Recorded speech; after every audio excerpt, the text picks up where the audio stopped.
moment Mitchell Turner pulled the knife in the empty school parking lot, Rachel Morgan stopped being a history teacher. In the span of two rapid heartbeats, she transformed back into the combat medic who had once broken a man's collarbone in the dusty shadows of a forward operating base in Kandahar. But to understand why a 32-year-old history teacher would dislocate the star quarterback's elbow at Liberty Falls High School in rural Pennsylvania, you need to know what happened in the 6 weeks before that October evening when everything changed. Rachel wasn't supposed to be at school that late. The autumn sun had long since disappeared behind the Appalachian foothills, painting the sky in ribbons of purple and deep orange. The clock on her classroom wall read 7:26 p.m., and the only sounds in the building were the distant hum of the janitor's floor buffer and the occasional click of Rachel's red pen as she graded papers. First-year teachers always stayed late, an unwritten rule of baptism by fire that separated the committed from the merely curious. But Rachel Morgan was used to baptisms by fire, literal ones in her case. 8 years as a combat medic with special operations had taught her that survival often meant enduring what others couldn't or wouldn't. She rolled her shoulders, feeling the familiar tightness that crept up her neck after hours of grading. A small grimace crossed her face as her fingers brushed against the scar that ran from her collarbone to her shoulder blade, a souvenir from a particularly bad day outside Fallujah. Some memories lived in your mind. Others were carved into your flesh. The metallic scraping sound that cut through the silence wasn't part of the usual symphony of an empty school. Rachel's head snapped up, her body instantly alert. It wasn't the janitor's cart. She knew that sound by now. This was different, deliberate, wrong. Years of training kicked in automatically. She set down her pen, closed the folder of essays, and listened. The sound came again, followed by a soft thud. It was coming from the direction of the girls' locker room down the hall past the gymnasium. Most people would have called security. Most people would have locked their classroom door and minded their business. Most people hadn't carried a rifle through war-torn villages where strange sounds often meant someone needed help or someone was about to die. Rachel reached for her phone, slipped off her heels, and moved silently toward the door. The cool linoleum felt familiar against her bare feet, a tactical decision made unconsciously. Combat boots or bare feet, never compromise your ability to move silently. The hallway stretched before her, illuminated only by the dim emergency lights that cast long shadows along walls adorned with championship banners and school spirit posters. The irony wasn't lost on her Liberty Falls High, home of the Patriots, but she had seen real Patriots, had been one. These hallways celebrated a sanitized version of service that bore no resemblance to the real thing. As she approached the girls' locker room, Rachel noticed the door was slightly ajar. It should have been locked hours ago. She pushed it open carefully, the hinges giving a small protest. "Hello, anyone in here?" Her voice carried through the room, authoritative but not threatening, a skill she'd learned when approaching frightened civilians. Silence answered her, then a crash like someone knocking over a bench. Rachel moved deeper into the locker room, past rows of blue metal lockers. The fluorescent lights flickered overhead, casting everything in a harsh, unforgiving glow. The sound had come from near the shower area. As she rounded the corner, she saw him. Mitchell Turner, star quarterback, 6'2", of entitled muscle, standing on a bench, his hands inside an open ventilation grate. The small device in his grip caught the light, its lens reflecting back at her. The son of Judge Grant Turner, the man whose name graced the county courthouse. The golden boy everyone worshipped.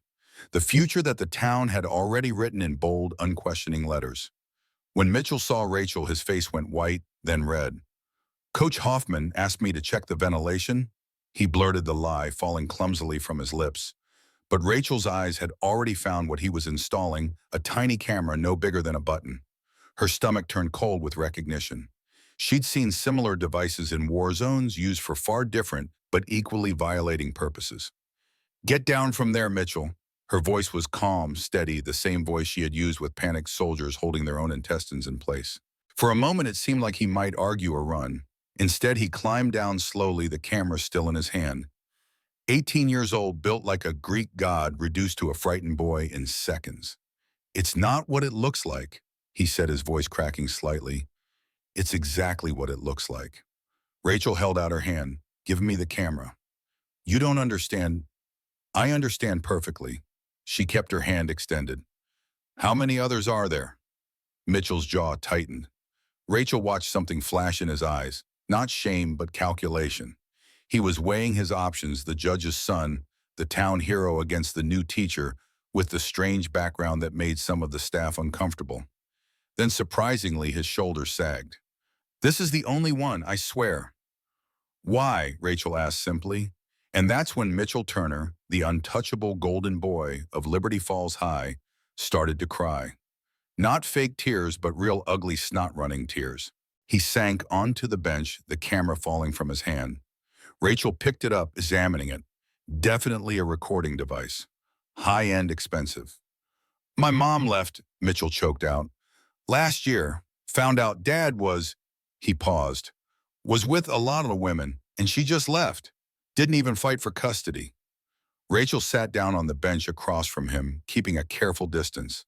Her training kicked in, not as a teacher, but as someone who'd talk soldiers through their darkest moments. "That must have been incredibly painful," she said, voice neutral, but not cold. "Ita." "You don't get it." Mitchell wiped his nose with his sleeve. "She left because of what Dad did, but she also said I reminded her too much of him. Said I had his eyes, his smile, his way of looking at women. And this," Rachel held up the camera, understanding. Mitchell laughed bitterly. "Sounds sick when you say it out loud." "It is sick, Mitchell," Rachel said quietly. "You know that, right?" He nodded, not meeting her eyes. I know it's wrong, but I don't know how to stop. It's like this need to see, to know, to understand what they're thinking when they think no one's watching." Rachel was quiet for a long moment. In Afghanistan, she'd seen good people do terrible things when they were broken inside. She'd learned that sometimes the difference between a monster and a human was just one person willing to see past the monstrous act. "Mitchell, you need help. Professional help. You going to report me?" His voice was small, scared. This was the moment that changed everything. The moment Rachel Morgan made the choice that would nearly destroy her. "No," she said, "but we're going to handle this my way." Chion. Walter Montgomery stood at the main entrance of Liberty Falls High, his weathered hands clasped behind his back as he watched the students filter in for the day. At 65, he still maintained the ramrod-straight posture from his days with the 25th Infantry Division in Vietnam. His eyes faded blue, but sharp as ever, missed nothing. He nodded at some of the teachers, received respectful greetings from students who knew it better than to cross him. 20 years as head of security at Liberty Falls had earned him a reputation for fairness wrapped in uncompromising authority. When he spotted Rachel Morgan walking up the steps, he noted the shadows under her eyes, the tightness in her shoulders that hadn't been there the day before. "Morning, Miss Morgan," he said, his voice a graveled rumble from years of shouting over helicopter, rotors, and cigarettes. "Morning, Mr. Montgomery," she replied, summoning a smile that didn't reach her eyes. Walter had known the moment they hired her that she was different. It wasn't just that she was a combat vet. It was the way she carried herself, the way her eyes constantly cataloged exits and threats, the way she placed herself in rooms with her back to walls, the habits of someone who had seen the worst humanity had to offer and lived to tell about it. He'd read her file, of course, not the sanitized version HR kept, but the real one. He still had friends in military channels and a few favors to call in. 8 years as a combat medic attached to special operations units. 3 Purple Hearts, a Silver Star that the report said was for extraordinary heroism in combat, but that his sources told him involved saving an entire squad while under heavy fire despite being wounded herself. And one incident report, carefully worded but clear enough for those who knew how to read between the lines, about a senior officer who tried to assault her in a supply tin and ended up with a broken collarbone and shattered kneecap. As Rachel passed, Walter caught a glimpse of something in her expression. Not fear, but resolve. The look of someone preparing for battle. "Ms. Morgan," he called after her. When she turned, he simply said, "My door's always open." For a moment, something flickered in her eyes, recognition perhaps of a kindred spirit. Then she nodded and continued into the building. Walter watched her go, feeling the old familiar tingle at the base of his neck. It was the same feeling he had had in the jungle right before an ambush. Something was coming. He just didn't know what yet. Rachel had Mitchell show her every camera he'd installed. There were 3 more, one in the visiting team's locker room, one in the female teacher's bathroom, and one in the senior girl's locker. Her skin crawled as she supervised him, removing each one, fighting the urge to simply drag him to the principal's office, or better yet, the police station. But she'd seen too many young men in war zones, broken by circumstances, turned into weapons by forces beyond their control. And she'd seen some of them find their way back. "This stays between us," Rachel said as they stood in the empty parking lot after destroying the cameras and deleting all the footage from Mitchell's laptop. "But Mitchell, if I ever catch you doing anything like this again—" "You won't," he interrupted, his voice steady for the first time that evening. "I swear. I'll be checking in with you, and you will go to therapy. This isn't optional." Mitchell nodded eagerly. "Thank you. Thank you for not—" "Don't thank me yet," Rachel cut him off. "You have a lot of work to do." As she drove home that night past the sprawling farms and small ranches that defined rural Pennsylvania, Rachel felt good about her decision. She'd served with too many people who'd made one terrible choice that destroyed their lives. Mitchell was young, he could change. She'd help him. What Rachel didn't know was that she'd just painted a target on her back because Mitchell Turner wasn't grateful. He was terrified, and terrified people do desperate things. The first sign something was wrong came 3 days later. Rachel noticed Mitchell watching her in the hallways, not casual glances, but intense, focused stares. When she'd catch his eye and nod, he'd look away quickly. Then came the texts. "Thank you again for Tuesday. You saved my life, innocent enough." Rachel responded professionally. "Focus on getting better, Mitchell." "Did you make the therapy appointment?" "Yes, going Monday. Can't stop thinking about how kind you were." A slight red flag, but Rachel brushed it off. The kid was emotional processing, but the text kept coming. During class, after school, late at night. "You're the only one who understands me. I've never met anyone like you. Do you believe in fate? I think you were meant to find me." Rachel started taking screenshots of everything, her combat medic instincts document everything, kicking in automatically. She responded only to direct questions about therapy, keeping her replies short and professional. Then Mitchell started showing up places. The coffee shop where she graded papers on Saturdays. The grocery store near her apartment. The hiking trail she frequented on Sunday mornings. Always with an excuse. "Oh, weird coincidence. My buddy lives near here. Just trying this place out." Rachel knew stalking behavior when she saw it. She'd counseled enough assault victims in the military to recognize the pattern. But she also knew confronting him directly could escalate things. So she tried boundaries. "Mitchell, I'm glad therapy is helping, but we need to maintain appropriate student-teacher boundaries. Please only contact me during school hours about school-related matters." His response came instantly. "I thought we were friends. I thought you cared. I do care about your well-being as your teacher.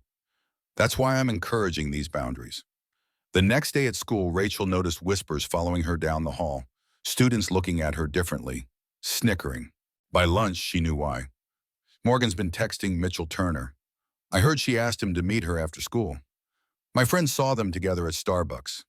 The rumors were strategic, twisted versions of truth. Rachel had been texting Mitchell professionally. They had met after school when she caught him with the cameras. Someone had seen them at Starbucks where Mitchell had accidentally shown up. Rachel went to her department, had explained the situation carefully without revealing the camera incident. She was told to be more careful about appearances and remember that teenage boys can misinterpret kindness. That night, Mitchell's text took a darker turn.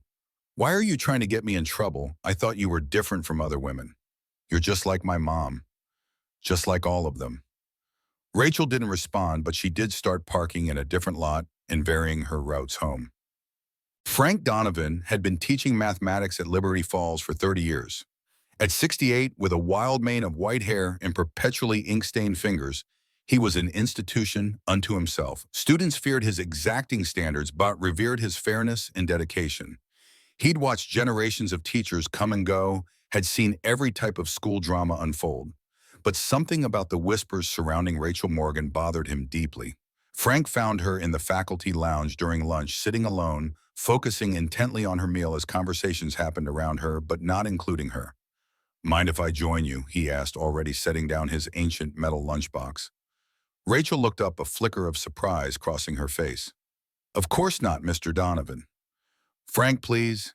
After 30 years of Mr. Donovan, It starts to make a man feel old. He winked as he unfolded a neatly wrapped sandwich. Although I suppose I am old. A small smile tugged at the corner of Rachel's mouth.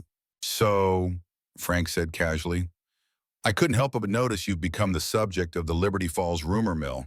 Hazard of being young and new, I'm afraid. Rachel's smile faded. It's more than that. I know, Frank said simply. Mitchell Turner has been walking around like he owns you, telling his teammates you two have a special relationship. He made air quotes with his fingers. I've known that boy since he was in diapers, and he's got his father's arrogance without any of the restraint.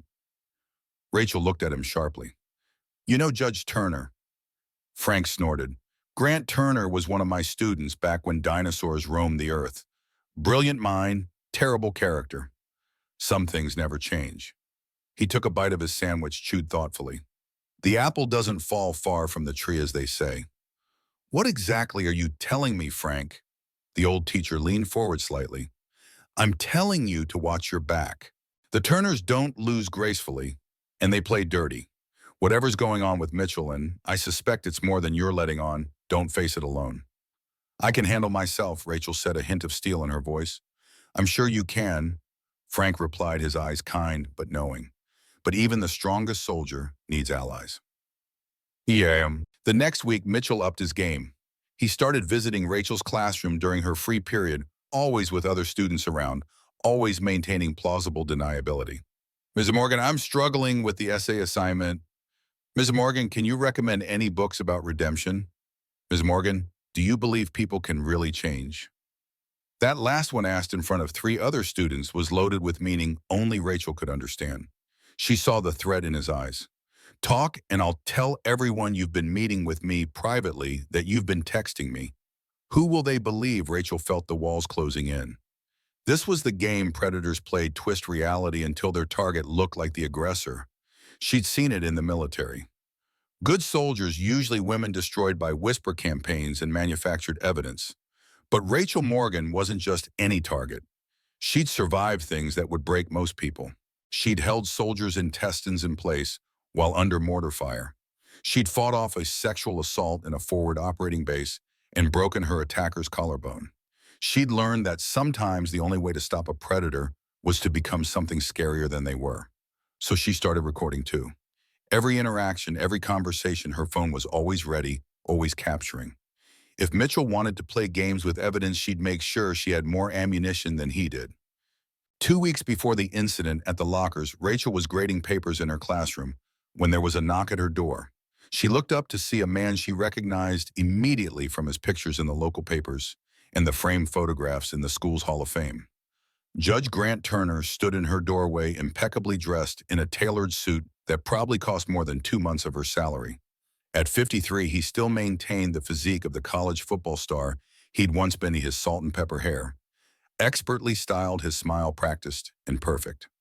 Miss Morgan, he said, his voice smooth as polished stone. I hope I'm not interrupting. Rachel stood instinctively, straightening her posture. Judge Turner, this is unexpected. Please call me Grant. He entered without waiting for an invitation, closing the door behind him.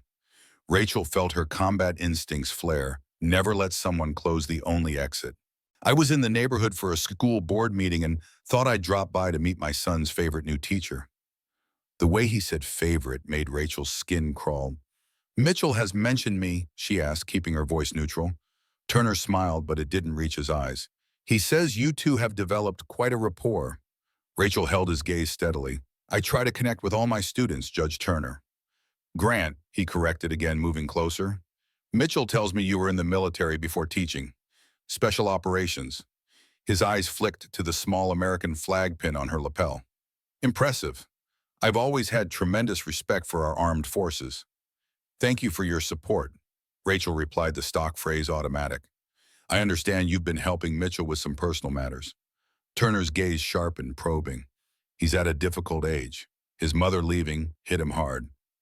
Rachel kept her expression neutral. I'm sorry to hear that. Divorce is tough on kids. It wasn't a divorce, Turner said, his voice suddenly hard. My wife abandoned her family, walked out without a backward glance. Something in his tone sent a warning signal through Rachel's nervous system, the same feeling she'd had on patrol when something wasn't right. "I'm sorry to hear that," she repeated. Turner studied her for a moment, then his politician's smile returned. "Anyway, I wanted to thank you personally for taking an interest in Mitchell. He needs strong role models." "Just doing my job, sir." Turner moved toward the door, then paused. "One small concern, though. Mitchell mentioned you've been texting him after hours." Rachel's pulse quickened. "Only in response to questions about assignments, sir. All professional." "Of course," Turner nodded. "Still, in today's climate, one can't be too careful about appearances. Young, attractive teacher, impressionable student. People talk." The threat was velvet-wrapped but unmistakable. "I'm always professional with my students, Judge Turner." "I'm sure you are." His smile never wavered. "And I'd hate to see a promising career derailed by misunderstandings. Pennsylvania is a small state in some ways. Reputations matter." He opened the door. "Lovely meeting you, Ms. Morgan.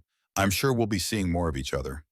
After he left, Rachel sat down slowly, her hands shaking slightly, not from fear, but from the effort of restraining herself.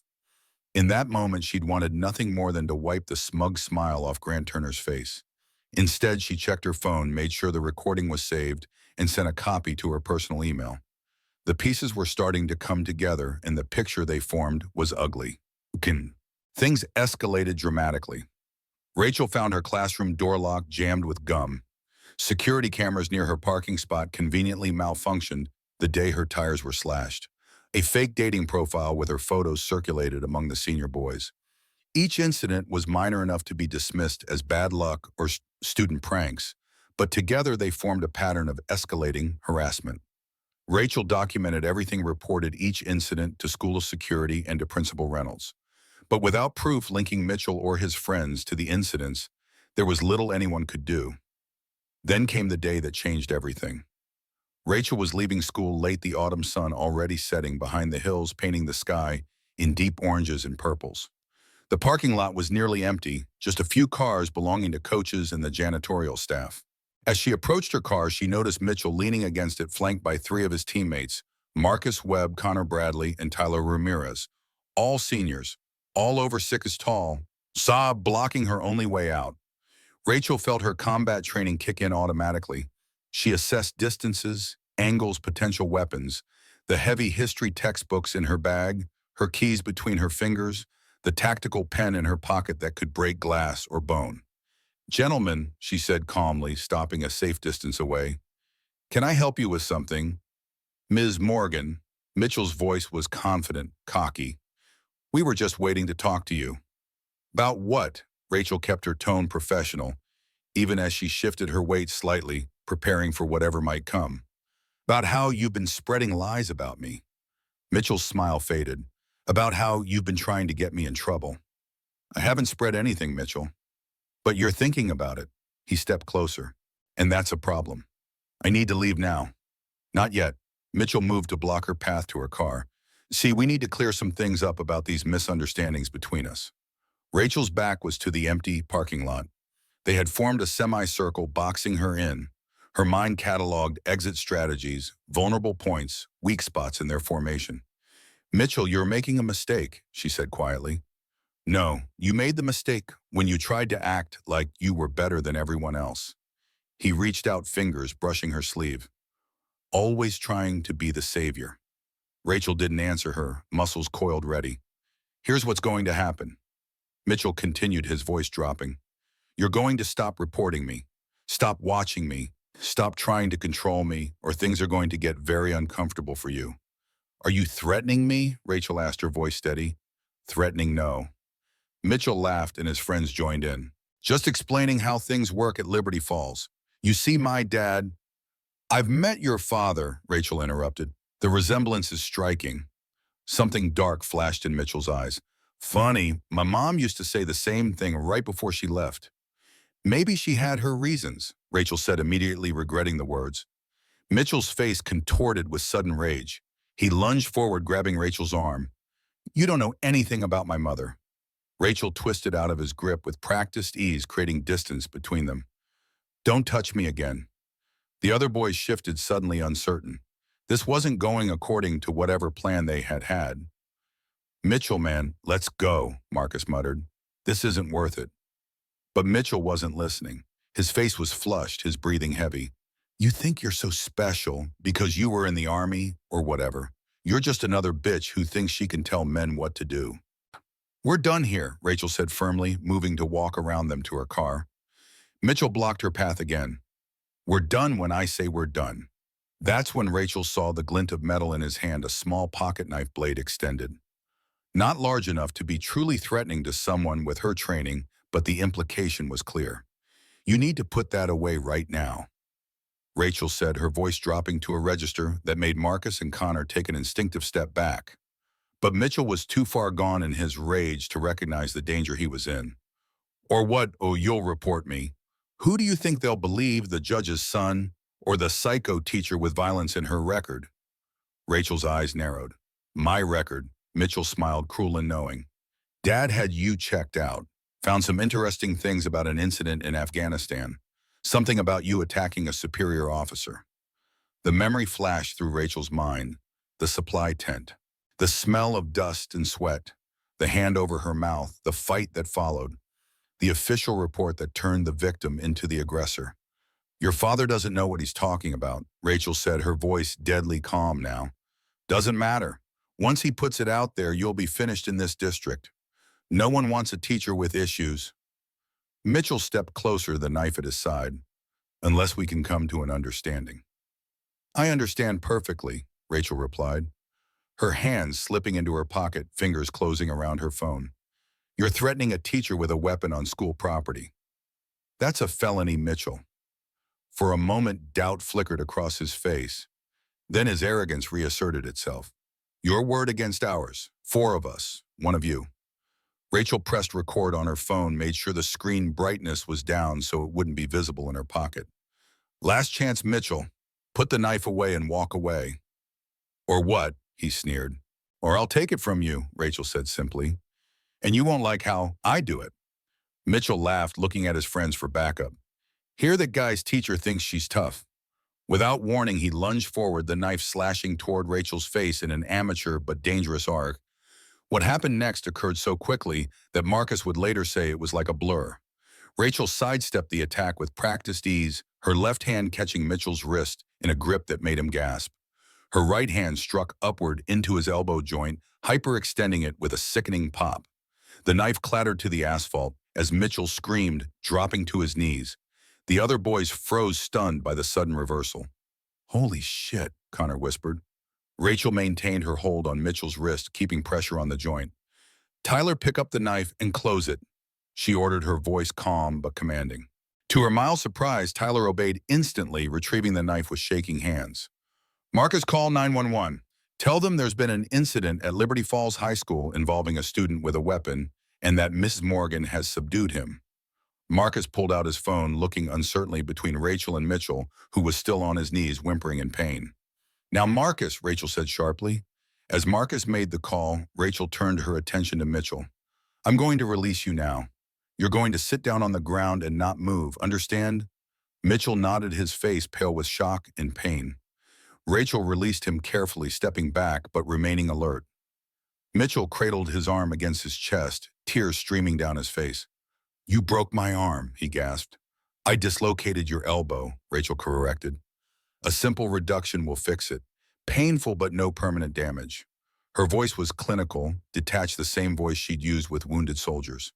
She turned to Connor and Tyler. "You two over there," she pointed to a spot several feet away. "Sit down and wait for the police." Remarkably, they complied without argument. Rachel retrieved her phone from her pocket, confirming it had captured the entire incident. Then she called Principal Reynolds. The aftermath was predictable. Police cars with flashing lights, witness statements, Mitchell taken away in an ambulance, his father meeting him there, face dark with fury. Rachel sitting in Reynolds' office, her hands steady as she played the recording of the entire confrontation. Reynolds listened without interruption, his expression growing grimmer by the minute. "This is damning," he said finally. "The knife, the threats, the admission that his father investigated you." "It gets worse," Rachel said quietly, pulling out her laptop. "I wasn't completely honest with you before." about how this started. She told him everything then about finding Mitchell installing cameras, about her misguided attempt to help him about the escalating harassment. Reynolds' fighting went from grim to ashen. Cameras in the girls' locker room. Jesus Christ. He ran a hand over his close-cropped gray hair, a habit from his Marine days. Rachel, why didn't you report this immediately? Because I thought I could help him. Rachel said, the weight of her mistake heavy in her voice. Because I've seen what happens when good people make one terrible choice, and I wanted to give him a chance to change. Reynolds ran a hand over his face. This is going to get ugly. Grant Turner isn't going to let this go. I know, Rachel replied, but neither am I. As if on cue, Reynolds' phone rang. He glanced at the caller ID and grimaced. Speaking of the devil. He put the phone on speaker. Judge Turner, I was just about to call you. What the hell is going on, Edward? Turner's voice was tight with barely contained rage.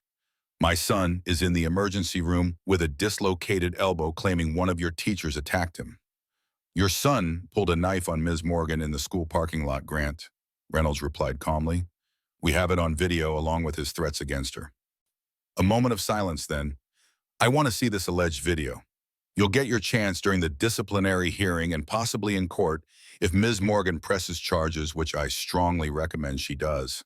Another pause. Let me speak to her. Reynolds looked at Rachel, who nodded. Judge Turner, she said, keeping her voice professional. Ms. Morgan. Turner's tone was controlled, now calculating.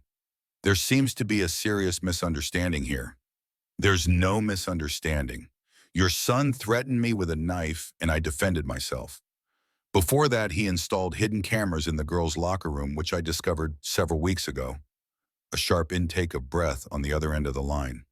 That's a serious accusation. It's not an accusation. It's a fact. I have evidence of everything, Judge Turner, including your son's admission that you investigated my military record. Turner's voice dropped to a dangerous whisper. You have no idea who you're dealing with. Yeah, Jayan. Actually, I do, Rachel replied evenly. I'm dealing with a man who spent his life using power and intimidation to get what he wants, who taught his son that women are objects to be watched, controlled, and threatened when they don't comply, who drove his wife away with the same behavior. You bitch. Grant, Reynolds cut in sharply. That's enough. This conversation is over. I suggest you focus on getting your son appropriate legal counsel because he's facing serious charges. The line went dead. Reynolds looked at Rachel, a mixture of admiration and concern in his eyes. You just made an extremely powerful enemy. I've had worse, Rachel replied, thinking of the insurgents who had once put a bounty on her head after she'd saved 3 village girls from being taken as wives. Maybe, Reynolds said, unconvinced, but Grant Turner plays dirty and he plays to win. So do I, Rachel said quietly. So do I. As she drove home that night, the Pennsylvania countryside stretching vast and empty around her, Rachel felt an odd sense of calm, the kind that came after combat, when the adrenaline faded and you were simply grateful to be alive. She knew the real battle was just beginning, but for now, in this moment, she had survived. What she didn't know was that the next day would bring a revelation that would change everything. A twist that would turn her private war with the Turners into something much larger and more dangerous than she could have imagined. She didn't know that Mitchell Turner wasn't acting alone, that the cameras were part of something much bigger. She didn't know that as she drove home, Walter Montgomery was sitting in his small office at Liberty Falls staring at a computer screen filled with images from school security cameras that shouldn't exist. Images that showed Mitchell meeting with someone else, someone who should never have been alone with students. She didn't know that the enemy wasn't just Mitchell or even Judge Grant Turner. The enemy was a system, a culture of power and silence that had flourished in the shadows for decades. But she would know soon enough. And when she did, the real war would begin. The morning after the parking lot confrontation, Liberty Falls awakened to a headline that sent shockwaves through the community. Judge's son arrested, hidden cameras found in high school locker rooms. The story had broken overnight, complete with Mitchell Turner's mugshot, pale, frightened, utterly exposed. Rachel sat at her kitchen table, coffee growing cold between her hands as she stared at the article on her laptop screen. She hadn't given the story to the press. The police report shouldn't have been public yet. Someone had leaked it, and she had a sinking feeling she knew who. Her phone buzzed with a text from Principal Reynolds, my office before the storm hits. The autumn dawn painted the sky in watercolor hues of pink and gold as Rachel drove to Liberty Falls High. The parking lot was already filling with news vans, reporters testing microphones in the chilled morning air. She slipped in through a side entrance, the halls eerily quiet before the onslaught of students and questions. Reynolds wasn't alone in his office. Walter Montgomery stood by the window, arms crossed, face grim. A third man, tall and distinguished with silver hair and the bearing of someone accustomed to command, turned as Rachel entered. "Ms. Morgan," Reynolds gestured to the stranger. "This is James Carter, federal judge, retired Marine colonel, and an old friend of mine." Judge Carter extended his hand. His grip was firm, his gaze direct and assessing. "Ms. Morgan, I served with your father in Desert Storm. John Morgan was one of the finest combat medics I ever knew." Rachel blinked in surprise. "You knew my father?" "He saved my life outside Kuwait City." Carter's eyes held a distant memory. "Never thought I'd meet his daughter under these circumstances." He gestured for her to sit. "We have a situation that's escalating quickly." "The leak to the press," Rachel said. "Among other things," Reynolds replied, sliding a folder across his desk. "Walter found something last night that changes everything." Montgomery stepped forward. "After what happened yesterday, I went through all our security footage. Found something that shouldn't exist." His weathered hands pushed several photographs toward her hidden camera feeds that weren't part of their official system. The grainy images showed Mitchell Turner in what appeared to be a maintenance room, hunched over electronic equipment, with another figure, a man in his 40s, muscular, wearing a Liberty Falls staff polo. "That's Coach Hoffman," Rachel said, recognizing the assistant football coach, who'd always seemed to hover at the edges of conversations, who watched female students with eyes that lingered too long. "Brian Hoffman," Montgomery confirmed, 12 years at Liberty Falls. Before that, 5 years at Riverside Central, until he left under unclear circumstances. "Oh, there's more," Reynolds said quietly. "Walter found a hard drive hidden in Hoffman's office. Hundreds of videos, Rachel, dating back years, not just from Liberty Falls." The implications settled like ice in Rachel's stomach. A network. Judge Carter leaned forward. "We believe Mitchell Turner was a pawn. Based on what we found, Brian Hoffman has been running this operation for years, possibly with Judge Turner's knowledge or even participation." "That's a serious accusation against a sitting judge," Rachel said. "It is," Carter agreed, "which is why we're proceeding carefully. I've brought in the FBI's Crimes Against Children unit. They're executing search warrants as we speak." "What about the press leak?" Rachel asked. "That was me," Montgomery said, unapologetically. "Called in a favor with an old Army buddy who works at the Tribune. We needed to control the narrative before Grant Turner could spin it." Reynolds explained further. "If Turner knew we were investigating him, evidence would disappear. By focusing the story on Mitchell, we buy time for the FBI to build their case." "I'm guessing Judge Turner isn't taking this well," Rachel said. "That's putting it mildly," Reynolds replied. "He's already calling for your termination, claiming you assaulted his son and fabricated the camera story." "Let him, madam," Rachel said, her voice hardening. "We have your back," Judge Carter said, "but be prepared. This will get ugly before it gets better." As if summoned by his words, Rachel's phone lit up with notifications. Social media was exploding with the story comments flowing in by the hundreds. Many supported her as a whistleblower, but others painted her as an unhinged veteran targeting an innocent boy. The battle lines were being drawn, and Rachel was at the center of a war she never wanted but couldn't walk away from. The hallways of Liberty Falls High buzzed with whispers as Rachel walked to her classroom. Students parted before her like water, eyes wide with a mixture of awe and uncertainty. The story had spread like wildfire, morphing with each retelling. When she entered her first period class, 30 pairs of eyes locked onto her. The silence was deafening.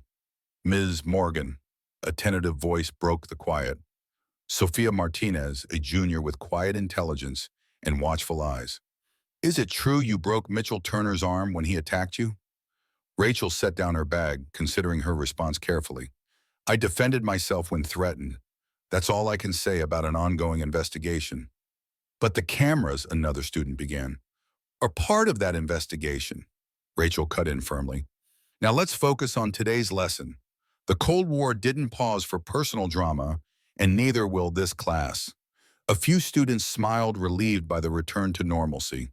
But Rachel knew nothing would be normal again, not for her, not for Liberty Falls, and certainly not for the girls whose privacy had been violated in the most intimate way. As she lectured about the Berlin Wall and Iron Curtains, Rachel couldn't help but think about the walls of silence that had protected predators like Hoffman and Turner for years. Those were the barriers that truly needed to come down. During lunch, she found Frank Donovan in the faculty lounge alone at their usual table. The other teachers had given them a wide berth, unsure where to stand in the unfolding scandal. "Quite the morning," Frank said, mildly pushing half his sandwich toward her. "Eat, you look like you haven't in days." Rachel accepted gratefully. "Did you know about Hoffman?" Frank's weathered face creased with regret. "I had suspicions over the years. Nothing concrete. Girls who seemed uncomfortable around him, the way he volunteered for certain events, dances, pool parties." He shook his head. "I reported concerns twice. Without evidence, nothing came of it." "The system protected him," Rachel said. "Systems protect those who build them," Frank replied, "and men like Grant Turner built this system." The intercom crackled to life, Principal Reynolds' voice filling the school. "Attention all staff and students. There will be a mandatory assembly at 2 p.m. today. All classes and activities are canceled for the remainder of the day following the assembly." Frank raised an eyebrow. The plot thickens. "Reynolds is getting ahead of the story," Rachel said. "Smart move." "Be careful, Rachel," Frank warned. "You're challenging powerful men who aren't accustomed to losing." Rachel thought of distant battlefields of insurgents who thought size and strength made them invincible. "Neither am I, Frank. Neither am I." The gymnasium filled slowly, an undercurrent of nervous energy pulsing through the crowd. Teachers guided students to their seats, their own faces masks of professional neutrality, hiding confusion and concern. Rachel stood to the side of the stage where Principal Reynolds waited with several others. Judge Carter, 2 FBI agents, and the superintendent of the county school district. The weight of what was about to happen settled on Rachel's shoulders. Lives would be changed today. Some destroyed, others possibly saved. At precisely 2 p.m., Reynolds approached the microphone. His voice, honed by years of command, carried to every corner of the packed gymnasium. "Students, faculty, members of the press," he acknowledged the news cameras at the back. "I'm addressing you today regarding serious allegations that have become public. I want to be clear and direct. Hidden cameras were discovered in various locations at Liberty Falls High School. This is not rumor, this is fact." A wave of gasps and whispers rolled through the audience. 2 individuals have been taken into custody: senior student Mitchie Turner and assistant football coach Brian Hoffman. The investigation is ongoing and being handled by federal authorities due to the nature and scope of the crimes involved. Reynolds paused, letting the information sink in. "I know you have questions, many of which we cannot answer yet, but I want to address one point directly. Miss Rachel Morgan, who discovered this activity, acted with courage and integrity throughout this ordeal. Any rumors suggesting otherwise are false." He gestured to the FBI agents who stepped forward. The female agent, her dark hair pulled back in a severe bun, spoke with the precision of someone choosing each word carefully. "I'm Special Agent Diana Mercer. We're establishing a hotline and counseling services for any students who may have been affected. All communications will be confidential." She provided the contact information which appeared on the gymnasium's electronic scoreboard. "We have reason to believe this activity may have been ongoing for several years." The superintendent took over, announcing that classes would be canceled for the remainder of the week while the investigation proceeded and counseling services were established. As the assembly dispersed, Rachel noticed a small group of girls huddled together, their faces drawn with a mixture of horror and relief. One of them, Sophia Martinez, caught her eye and mouthed 2 simple words: "Thank you." In that moment, Rachel knew that whatever came next, whatever Grant Turner threw at her, it had already been worth it. The storm broke with devastating fury the next morning. Rachel awoke to find her apartment building surrounded by news vans and reporters shouting questions as she tried to leave for a meeting with the FBI. Her phone was flooded with messages, some supportive, others vicious. Anonymous accounts on social media were already spinning a counter-narrative. Rachel was unstable, a combat veteran with PTSD, who had fabricated the camera story to cover her inappropriate interest in Mitchell Turner. The most damaging blow came from an exclusive interview with Judge Grant Turner on the local morning news. Dressed immaculately in a dark suit, his face a mask of paternal concern. He spoke directly to the camera. My son made a terrible mistake, a childish prank gone wrong. He's accepted responsibility for that. But this disturbing escalation, these accusations against Coach Hoffman, against me, this is a vendetta by a troubled woman with a documented history of violence. The interviewer, clearly intimidated by Turner's status, failed to challenge his assertions. Ms. Morgan was discharged from the military after a violent incident with a superior officer. Turner continued the lie flowing smoothly from his lips. She's been in therapy for PTSD and anger management issues. I sympathize with her struggles truly, but our children deserve better than to be pawns in her delusions. Rachel watched the interview in Agent Mercer's office. Her hands clenched so tightly that her nails left crescent moons in her palms. He's lying, she said quietly. I received an honorable discharge. The incident he's referring to was self-defense against an attempted sexual assault. It's in my record. We know, Mercer replied, shutting off the television. Judge Carter already pulled your service record.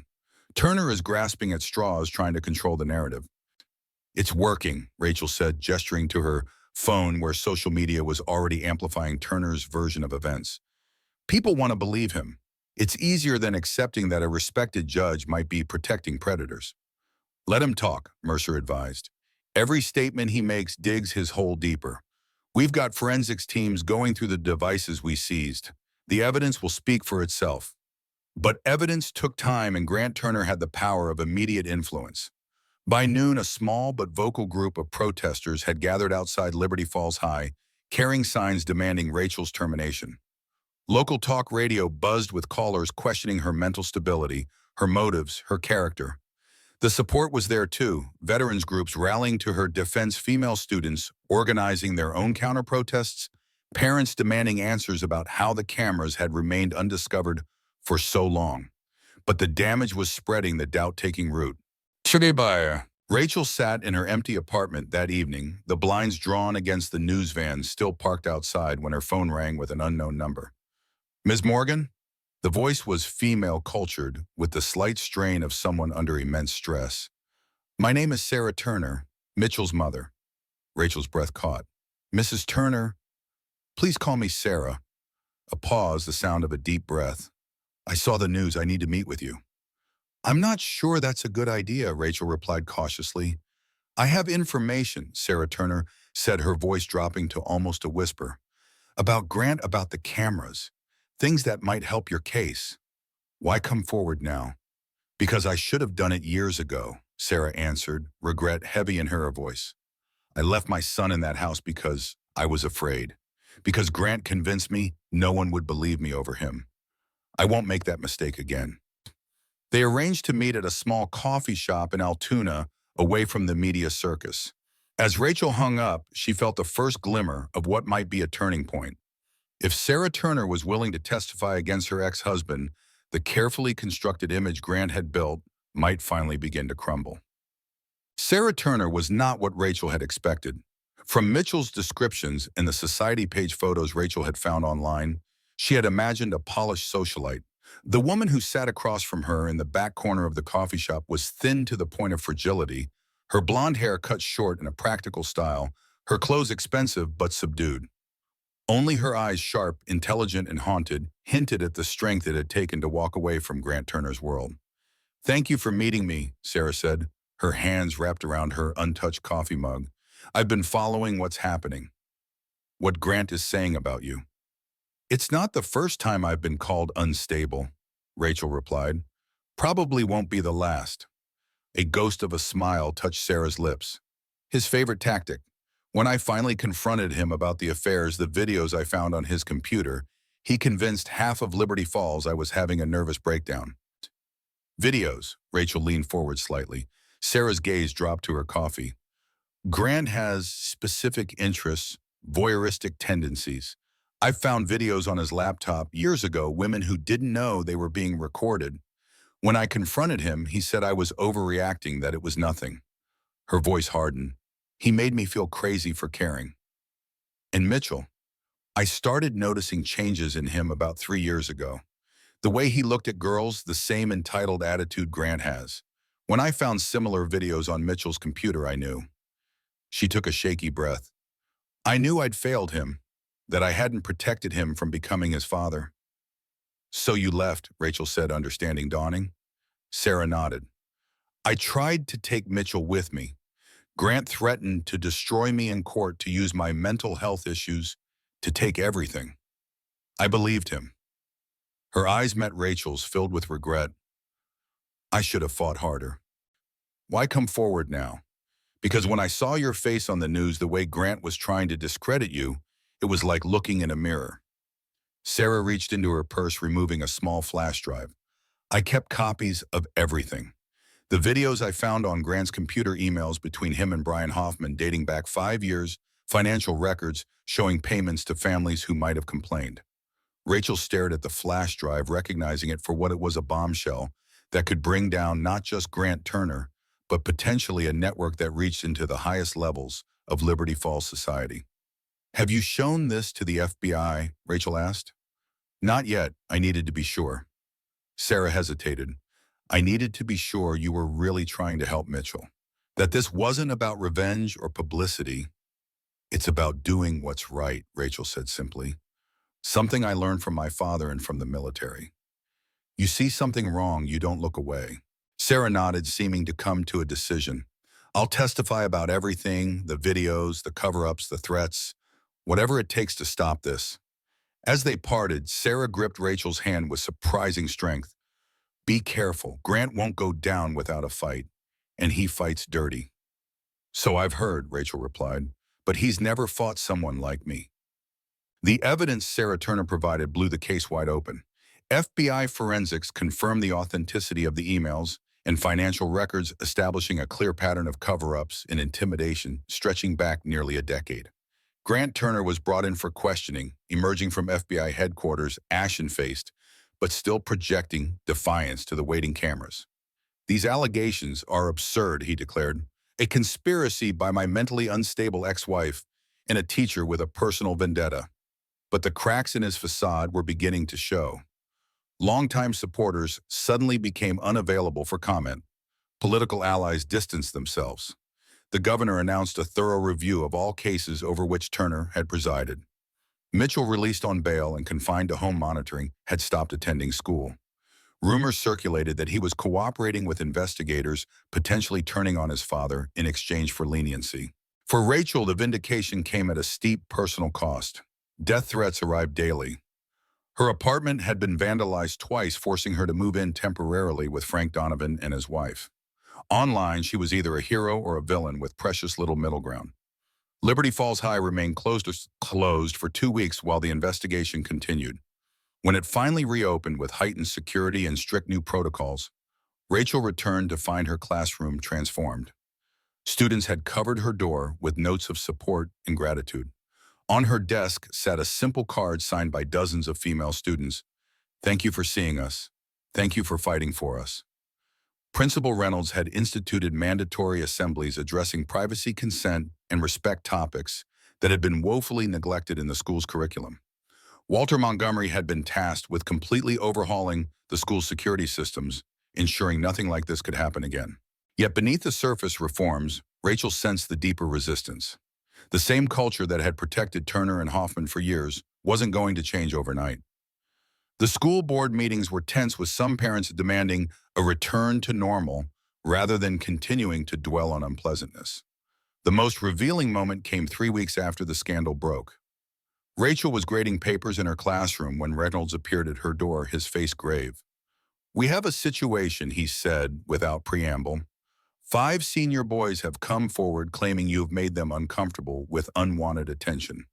That's ridiculous, Rachel replied, setting down her pen. Of course it is, Reynolds agreed. They're all on the football team, all friends of Mitchell's. This has Grant Turner written all over it. So what happens now?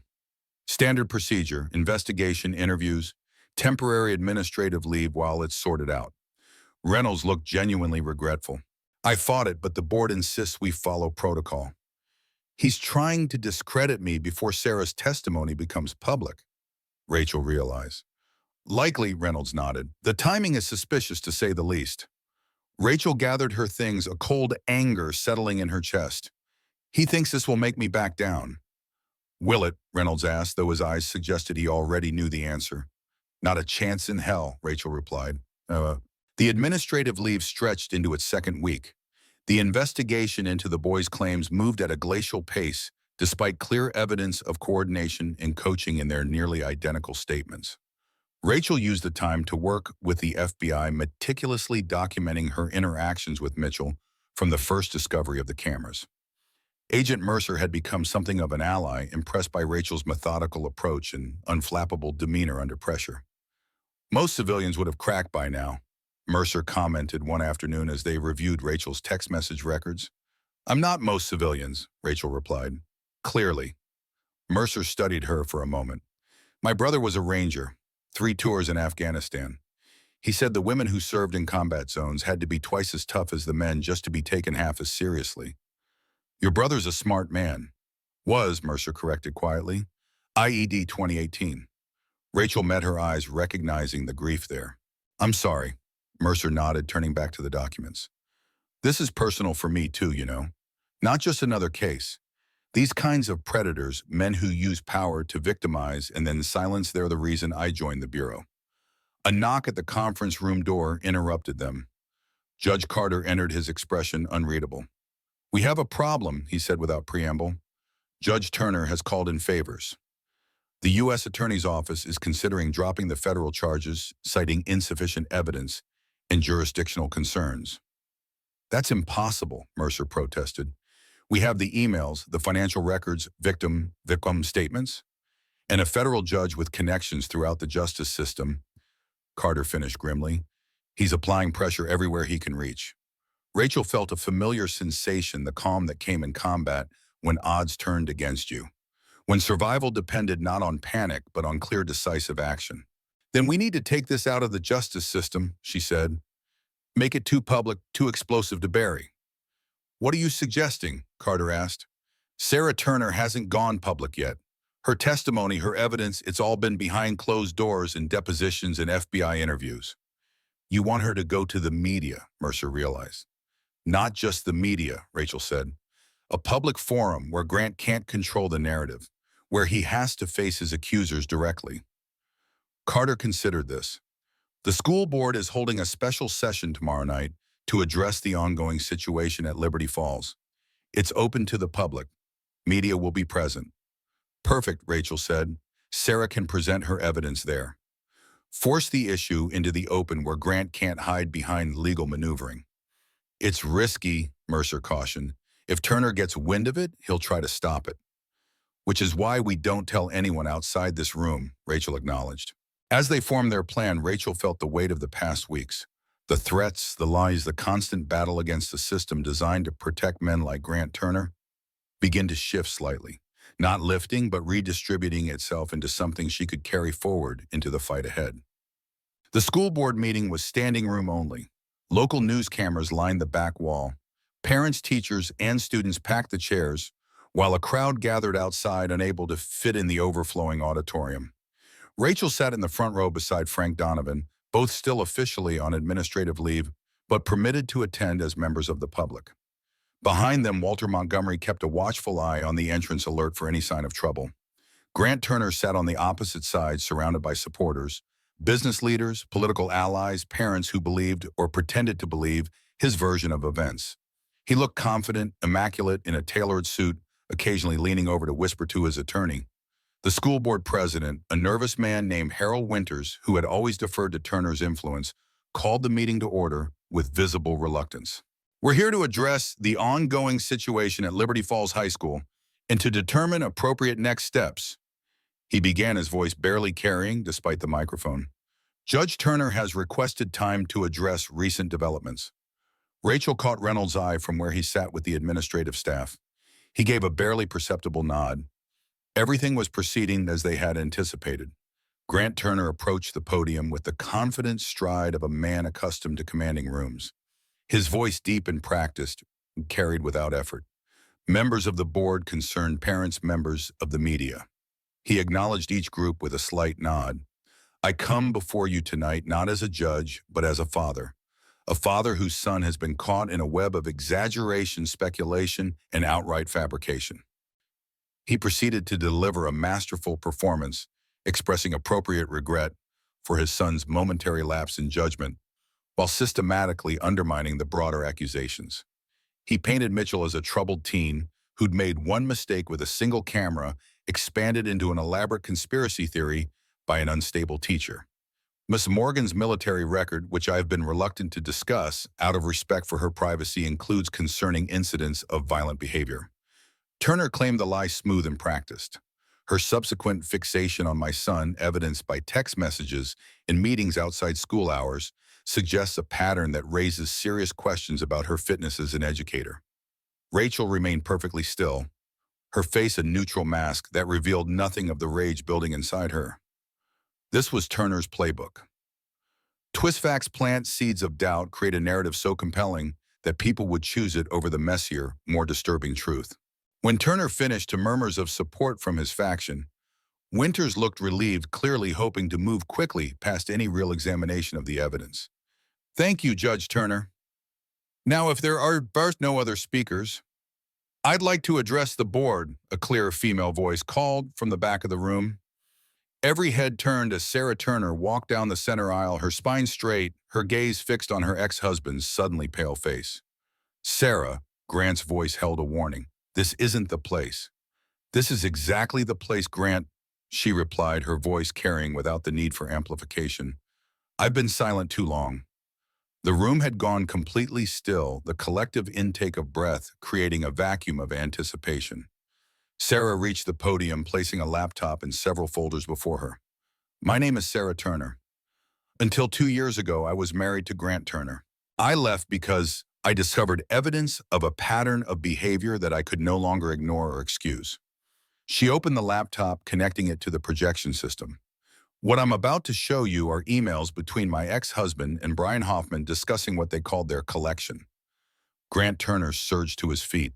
"This is preposterous. Harold, you can't allow this ambush." Winters looked panicked, but before he could respond, Judge Carter stood from his place in the audience.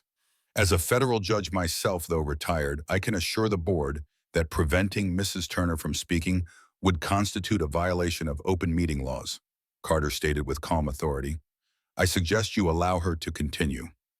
Turner's attorney was whispering urgently in his ear, but Turner shook him off, his face contorted with rage. "These are private communications being presented without context or authentication," he protested. "This is character assassination, nothing more." "The FBI has authenticated all of these documents," Sarah replied, her voice steady despite her ex-husband's intimidating presence. "Agent Mercer, would you confirm this for the record?"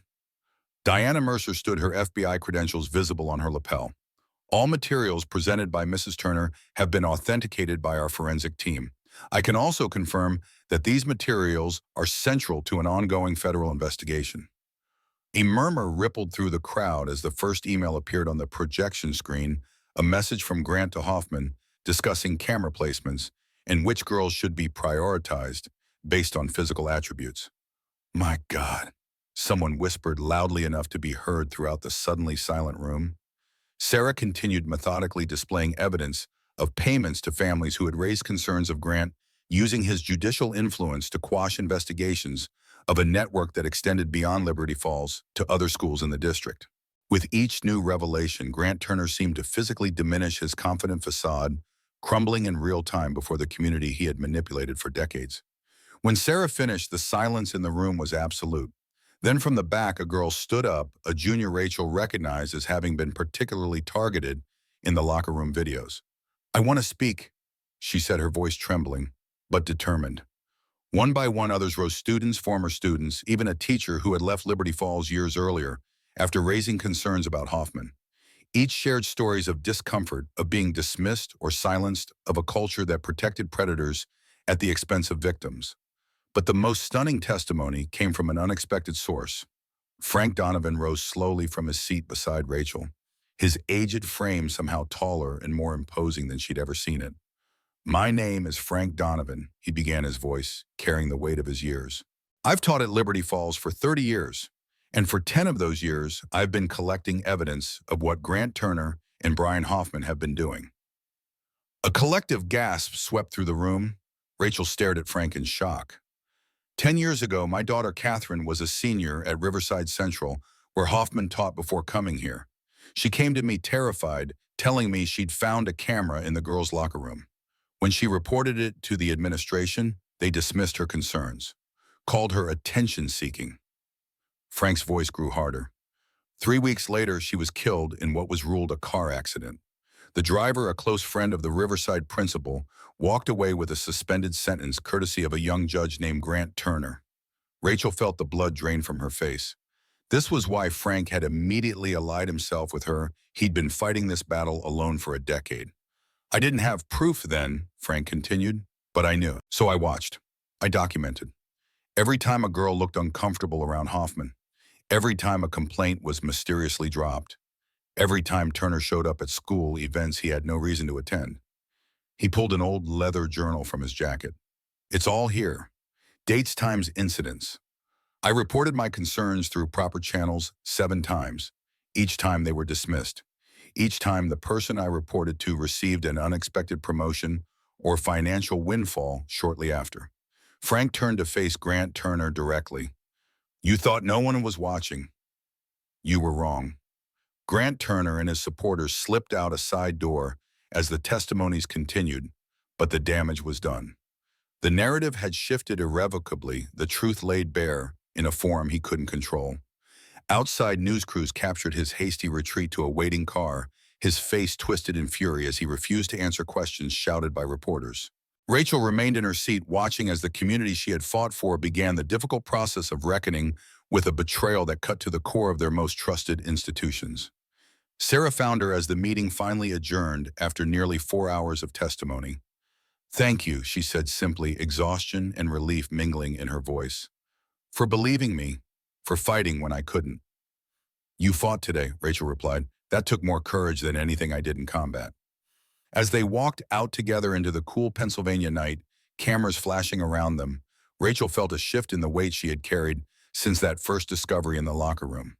The battle wasn't over. Grant Turner still had power, allies, resources to fight back. But tonight, the truth had won a decisive victory, and for the first time since this began, Rachel allowed herself to believe it might be enough. But what none of them realized was that the true extent of the horror had yet to be uncovered. Hidden beneath the carefully manicured grounds of the Turner family hunting lodge, something waited, a secret room containing evidence of an operation far more extensive and long-running than anyone had imagined.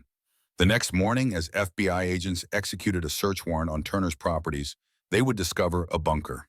And inside that bunker, the ghost of a decades-old crime that would shake Liberty Falls to its very foundations. Winter descended on Liberty Falls with uncharacteristic chill, as if the town itself had been touched by the cold revelations that continued to emerge from the scandal. The morning after the school board meeting, as dawn broke over the Pennsylvania mountains, FBI agents executed search warrants on all of Grant Turner's properties, his main residence, his downtown office, and the secluded hunting lodge that had been in the Turner family for generations. It was at this last location, nestled deep in the woods, some 20 miles outside town, that they made the discovery that would transform the case from shocking to historic. Special Agent Diana Mercer had insisted on being present for the search of the hunting lodge. Something about the property had bothered her since she'd first reviewed Sarah Turner's evidence. The lodge appeared in several emails between Grant and Brian Hoffman, always referenced obliquely the safe place or the archive. The cabin itself seemed unremarkable, a well-maintained 2-story structure of weathered logs and stone filled with the expected hunting trophies and rustic furniture. But it was what lay beneath that sent a chill through even the most seasoned FBI agents. One of the forensic techs noticed at first a slight inconsistency in the flooring of the wine cellar. The dimensions didn't match the foundation footprint. 6 hours of careful investigation revealed a hidden door expertly concealed behind a rack of vintage wines, leading to a bunker that extended well beyond the lodge's perimeter. What they found inside would haunt Diana Mercer for the rest of her career. The space was climate-controlled, immaculately organized, a testament to the methodical mind of its creator. One wall held servers and sophisticated recording equipment. Another was lined with storage units containing hard drives labeled by year. The earliest dated back to 1983. My God, Mercer whispered, realizing the implications. This didn't start with Grant Turner. And in that moment, the true scope of what they were dealing with began to take shape, a generational operation that had been infecting Liberty Falls for nearly 4 decades. Rachel Morgan received the call at Frank Donovan's house where she was still staying for safety. The news left her stunned, struggling to process what it meant. They found footage dating back to the early 80s. Mercer explained, her voice tight with controlled fury.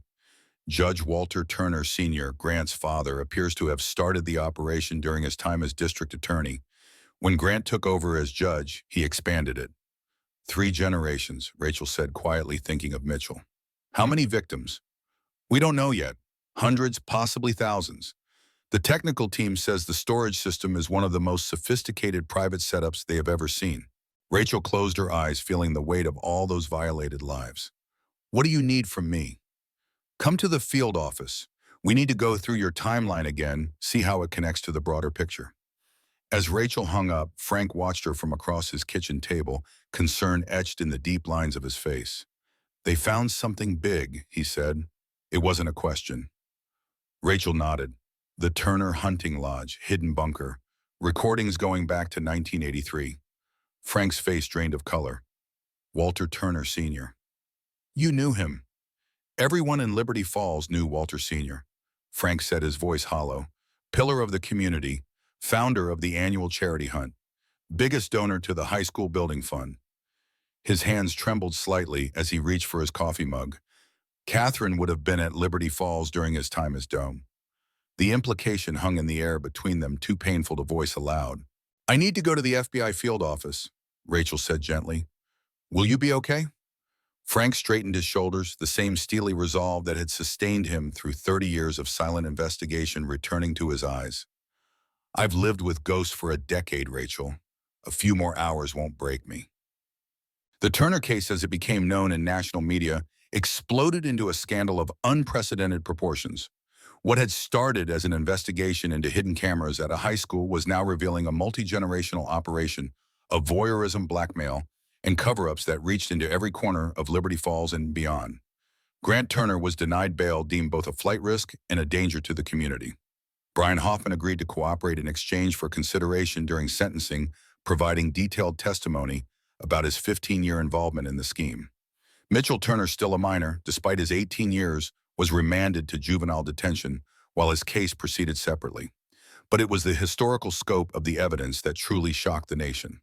The meticulously organized archives in the bunker documented not just Walter Turner Sr.'s activities, but contained references to other collections in neighboring counties, suggesting a network that spanned much of western Pennsylvania.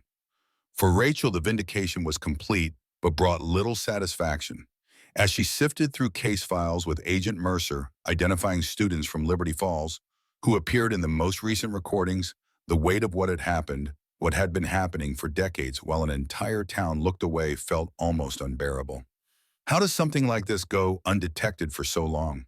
She asked one evening, after hours of reviewing evidence had left them both emotionally drained. Mercer closed the file she'd been examining, rubbing her eyes. It doesn't. Not really. People notice. They just convince themselves they're mistaken, or it's not their problem, or the cost of speaking up is too high. Until someone decides the cost of staying silent is higher, Rachel said. Like you did. Mercer nodded. And Sarah Turner. And Frank Donovan. I was just in the right place at the wrong time, Rachel demurred. No, Mercer's voice was firm. You were exactly where you needed to be. Liberty Falls had been waiting 40 years for someone like you. Someone who wouldn't look away, wouldn't be intimidated, wouldn't accept that this was just how things are. Rachel thought about that as she drove back to Frank's house through the dark Pennsylvania night. The hunting lodge bunker had yielded one more devastating revelation, a journal kept by Walter Turner Sr., detailing his philosophy about power entitlement and the natural order of society. He had deliberately groomed his son to continue his work just as Grant had later done with Mitchell. It was a poison passed from father to son, infecting each generation with the same toxic beliefs about what powerful men were entitled to take from those with less power. And yet Mitchell had wept in that locker room. Despite everything, despite his upbringing, despite his father's influence, despite the weight of a legacy of predation, Some part of him had recognized the wrongness of what he was doing. Some piece of his humanity had survived. It was a small comfort in the midst of so much darkness, but Rachel held on to it. If Mitchell could feel shame and regret despite everything, then perhaps the cycle could be broken. 3 months had passed since the discovery at the hunting lodge, and the case had grown far beyond what anyone had initially imagined. The pretrial hearings for Grant Turner had revealed a network that stretched across multiple schools in 5 counties. 22 men now faced charges, coaches, administrators, even a school board member from a neighboring district. More than 70 victims had come forward, some with stories dating back 25 years. Rachel stood at her classroom window watching students cross the quad bundled against the December morning chill. She had returned to teaching 3 weeks earlier after the administrative leave was lifted, with a formal apology from the school board, minus Harold Winters, who had abruptly resigned citing health concerns. The campus had changed in subtle but significant ways. Security cameras, legitimate ones, now monitored every entrance. Hall passes were required for students outside classrooms. Parent volunteers patrolled the grounds during school hours. Safety measures, yes, but also visible reminders of trust broken and still being rebuilt. A knock at her door pulled Rachel from her thoughts. Principal Reynolds stood there, his face grave. "They've set a trial date," he said without preamble. "February 10th, the prosecutor wants to meet with you this afternoon to go over your testimony." Rachel nodded, having expected this. "What about Mitchell's plea deal?" 2 years in juvenile detention testimony against his father and the others, Reynolds replied. Sarah negotiated for intensive therapy as part of the terms. Rachel absorbed this information, her feelings complicated.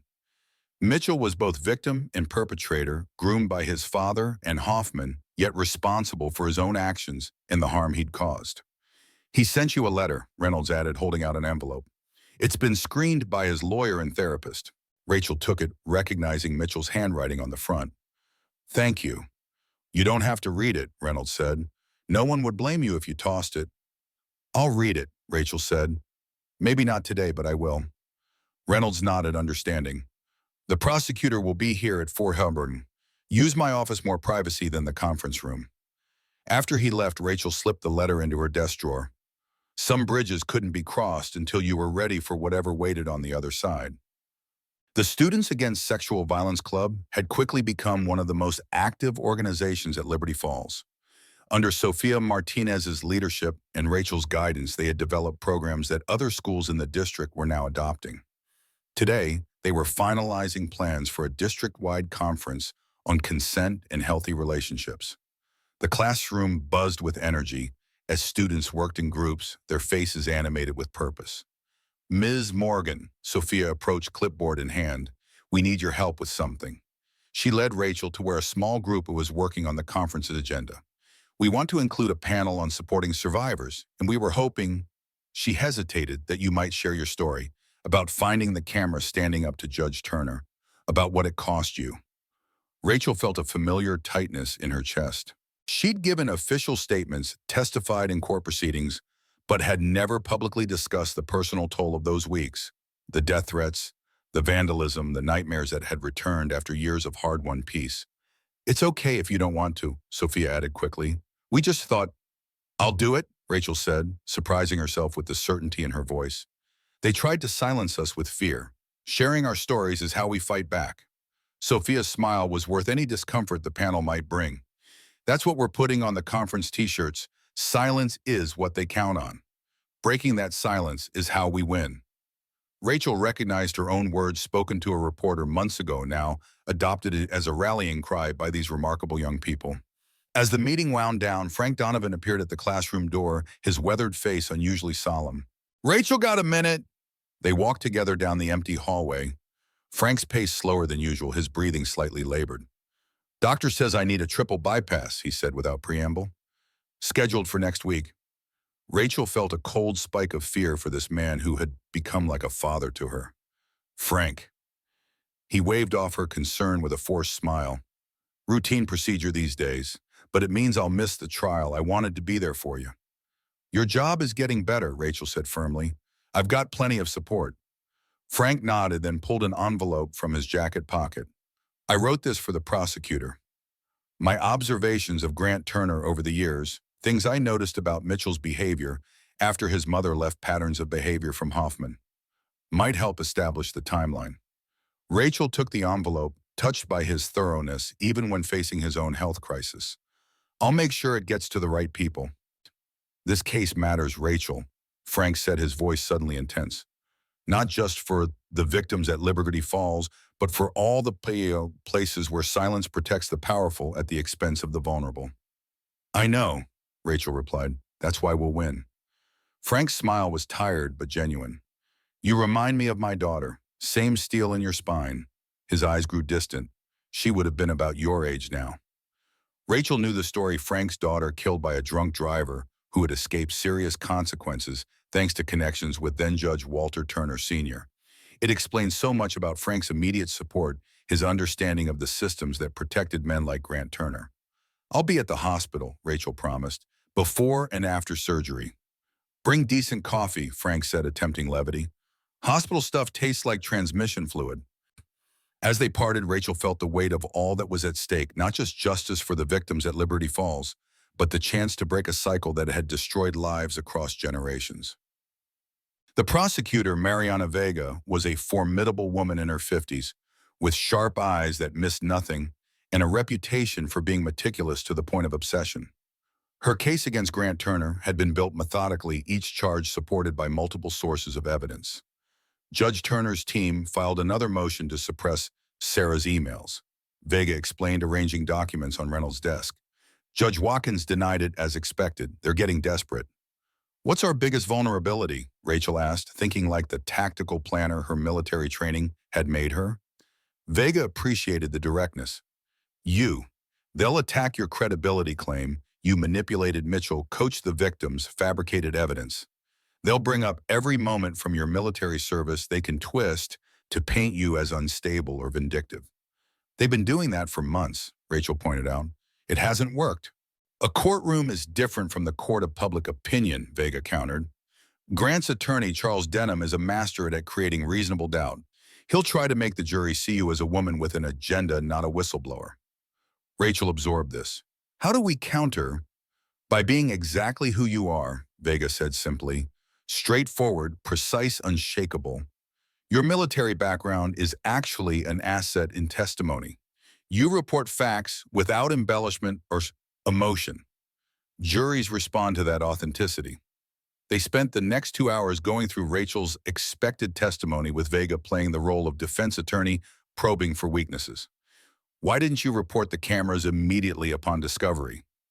Vega asked, her tone suddenly aggressive, mimicking the cross-examination to come.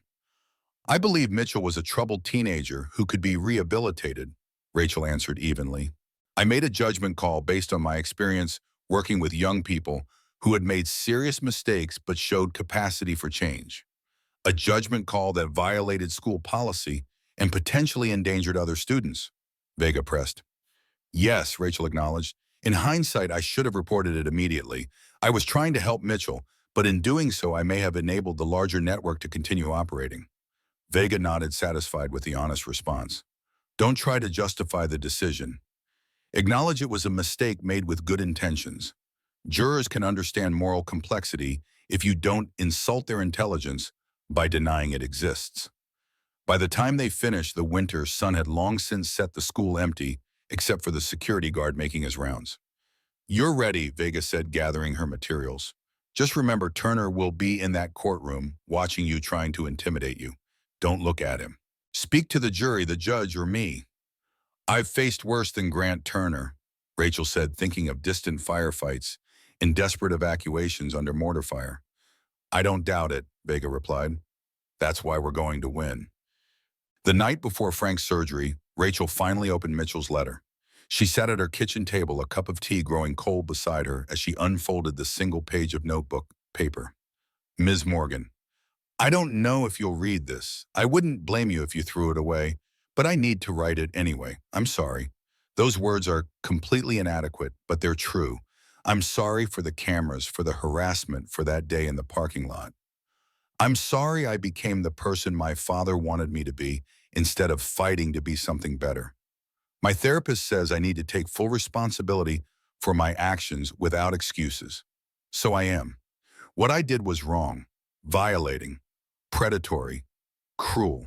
There's no justification even if I was following my father's example. You asked me once if I believed people could change. I didn't then. I do now because I have to. The alternative is becoming him, and I can't live with that. You tried to help me that night in the locker room. I rejected that help in the worst possible way. But in a strange way, you helped me anyway. By standing firm, by not backing down, you showed me what real strength looks like. Not domination or control, but the courage to do what's right no matter the cost. I don't expect forgiveness. I don't deserve it. But I wanted you to know that I'm working every day to become someone different than who I was. Someone who might someday be worthy of the chance you tried to give me. Rachel read the letter twice, emotions conflicted. There was sincerity in these words, but Mitchell had proven himself a skilled manipulator. Was this genuine remorse or another performance? In the end, it didn't matter. Her response wouldn't be for Mitchell, but for herself, a choice about who she wanted to be in the face of harm. She folded the letter and put it away. Some questions didn't have immediate answers, and that was okay. Frank's surgery was successful, though recovery would be slow. Rachel visited him in the hospital, bringing the promised coffee in a thermos and updates on the trial preparations. Turner's team is requesting another continuance, she told him, sitting beside his bed where monitors beeped steadily. Vega thinks it's a delay tactic trying to wear down witnesses. Frank, pale but alert, snorted dismissively. Grant Turner still doesn't understand what he's up against. He thinks this is just another legal maneuver, another problem he can make disappear with the right connections. Isn't it? Rachel asked. He's gotten away with this for years. This is different, Frank said with certainty. This is a reckoning, the kind that comes when enough people decide that truth matters more than comfort. He shifted slightly, wincing at the movement. I've seen it before in the civil rights movement in Vietnam when the truth finally came out. There's a tipping point where silence becomes more costly than speaking. I hope you're right, Rachel said. I am, Frank replied with the confidence of his decades. Predators like Turner thrive in darkness. You've dragged him into the light, and he has nowhere to hide. The trial began on a cold February morning, the courthouse steps crowded with protesters and counter-protesters, news vans from across the country broadcasting live.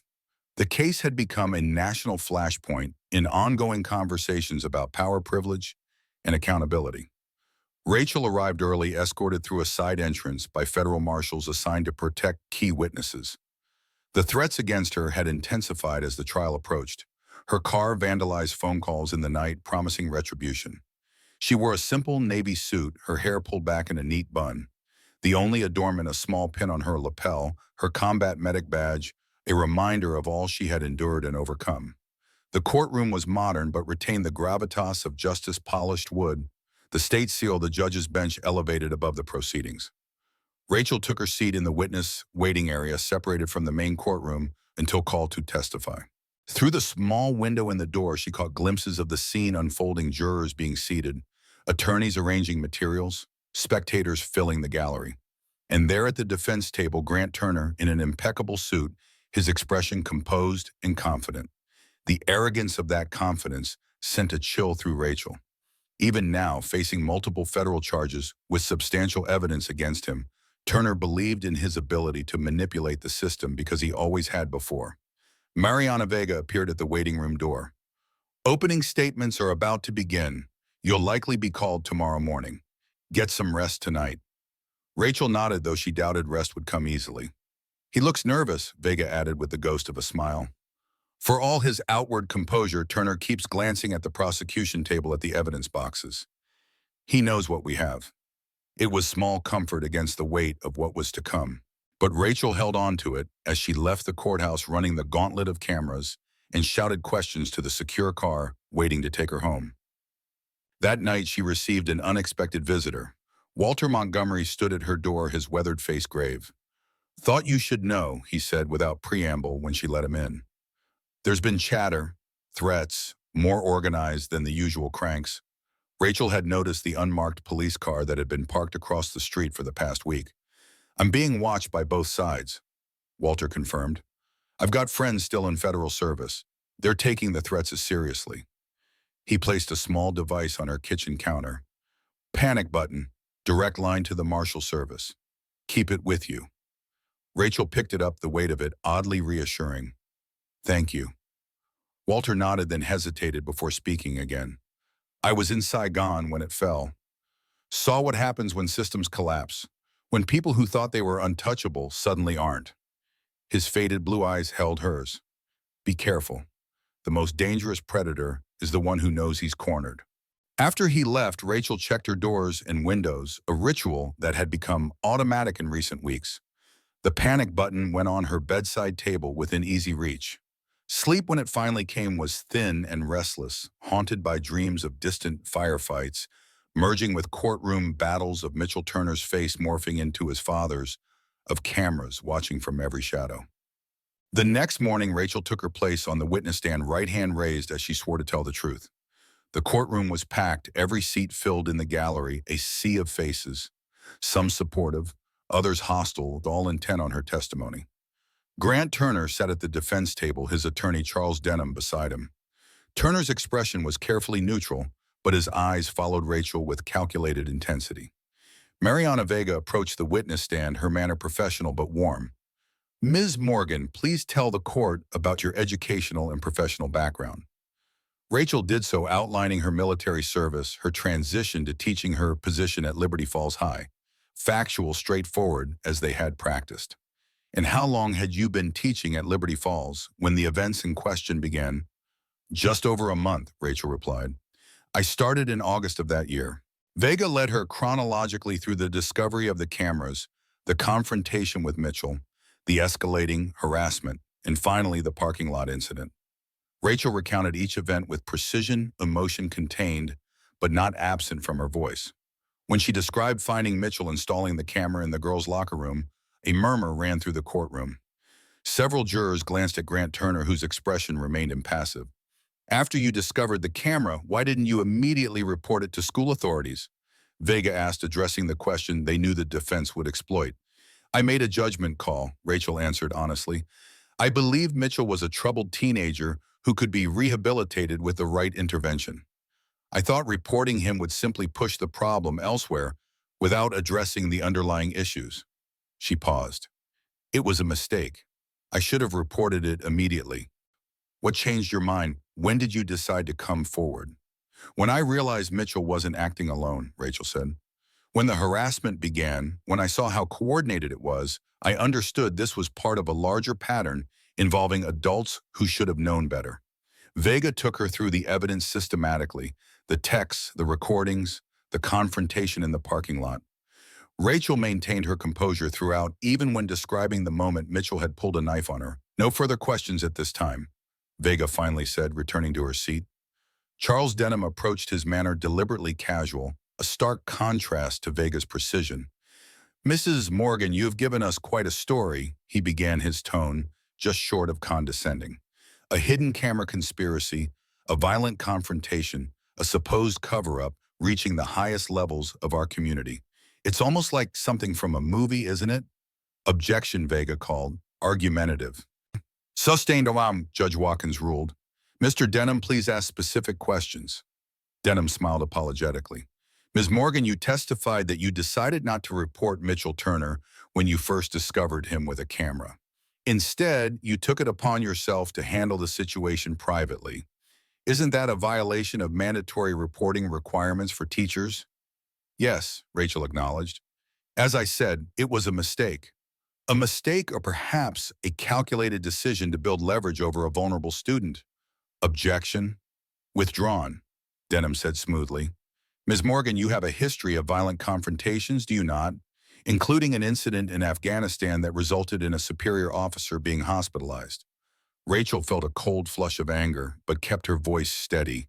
I defended myself against a sexual assault attempt by a lieutenant who attacked me in a supply tent. The military investigation cleared me of any wrongdoing. Yet that incident wasn't mentioned in your employment application to Liberty Falls, was it? It wasn't relevant, Rachel replied, and it wasn't asked. For nearly 2 hours, Denham probed and prodded, trying to find inconsistencies to paint Rachel as either unstable or calculating.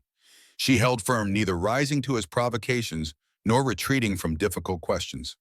Finally, appearing frustrated, by his inability to shake her. Denham returned to his original line of attack. Ms. Morgan, isn't it true that you developed an inappropriate interest in Mitchell Turner? That when he rejected your advances, you fabricated this elaborate story about cameras and conspiracies to get revenge? The courtroom went completely silent. Rachel looked directly at Denham, then at the jury. No, she said simply, that is not true. Denham waited, clearly expecting more, a defensive explanation, an emotional outburst. When none came, he seemed momentarily at a loss.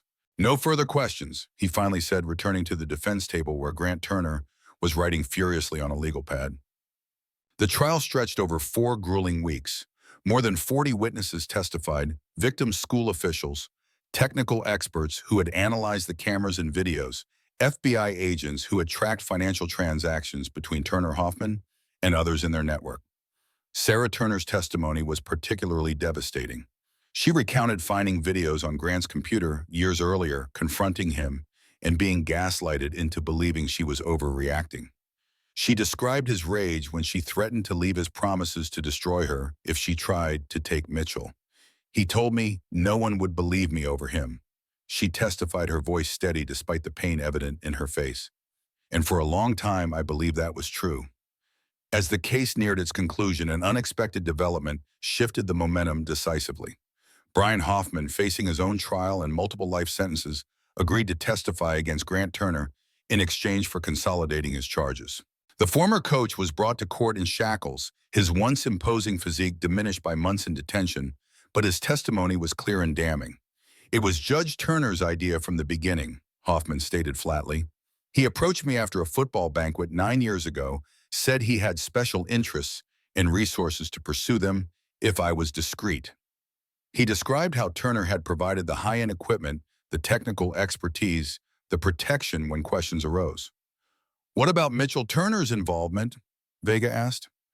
The judge brought him in about 3 years ago, Hoffman replied. Said the boy needed to learn how the world really works. I think he was grooming him to take over eventually. When asked why he was testifying now, Hoffman's answer was simple. Because it's over.